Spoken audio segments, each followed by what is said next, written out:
I paid £1,000 for this Range Rover about 2 weeks ago. And since we were busy moving into a new workshop, we finally got time to start going over it. I thought it would be a nice quick flip. It had about 10 months MOT and only 105,000 miles. But the previous owner said it kept going into limp mode. And because it had the 2.2 SD4 engine, it was worth taking the risk, because if we can fix it quick, we should make about 2-3k profit. So let's get over to the new workshop, get on the ramps and have a look. It wasn't actually going into limp mode. It would lose power when you pull away after coming to a complete stop. You just lift the throttle back up, go back down, and all the power straight back. And sometimes it wouldn't even do it at all. And when it did do it, you'd hear a really loud flutter, like there's a big air leak. But I've tested it all with a smoke tester and there's no leak at all. But I did notice straight away that it's got the wrong battery in it. And these cars can be really funny if they don't have the right voltage. And maybe that's why I'm getting all these different fault codes on the dash. Like low coolant when there is coolant, or gearbox fault, traction reduced. So I went to put the correct battery in, but it was a bit too big and it wouldn't fit in. So I put the old battery back in, and weirdly enough, it drove fine for about an hour. So when we got back, I plugged it in, and it's come up with a new fault that hasn't come up before, about the torque converter solenoid. But 90% of the time, it can be something little as old gearbox oil or a dirty solenoid. Right guys, so we got the Range Rover on the ramp today. We're going to be trying to fix the gearbox fault that comes up in the dash. The gears are fine, but we want that fault to go. And usually it's just old oil, the gearbox needs a service. So we've got some specific gearbox oil. It can't be no normal oil from Halfords. You got to get the right stuff for this, otherwise it'll play up. But we got it now, so let's get it lifted up, drain the old gearbox oil out, try and clean the solenoids out if we can, and then put some new gearbox oil in and see if that sorts it. Right, so first make sure it's in park, make sure you've got the parking brake on. Here's the drain plug underneath this little rubber bit. I'm tempted to try and take that off, but I can't see. I think it connects from the top, but I'm sure we can do it without it. We just got to drop this little gearbox unplug. Need to find somewhere to catch the oil. Right, just waiting for it to drain out. Right, I've just done the main bolt, because you get a big ass 17 Allen key, which is a measure. I'll show you. So you get like a measuring one for filling, and then you get a little torque.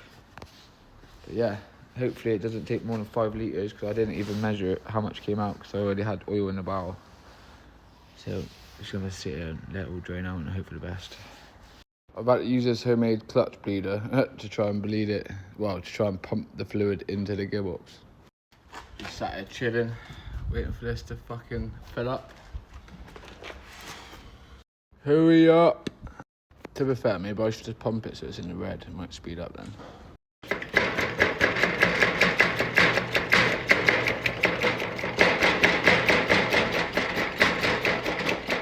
Oh, but I've got a 10 psi. Got to wait. Might have to fill it back up in a minute. Oh, it's leaking. We're full. Right, we're filled up. We are filled up, boys. Now I just got to put the thing back in. Right, we just took it for a drive, and we've got a new code coming up now. Oil pressure pump performance. So we're going to check the filter that goes to the rear diff. But we're getting nothing for the front gearbox.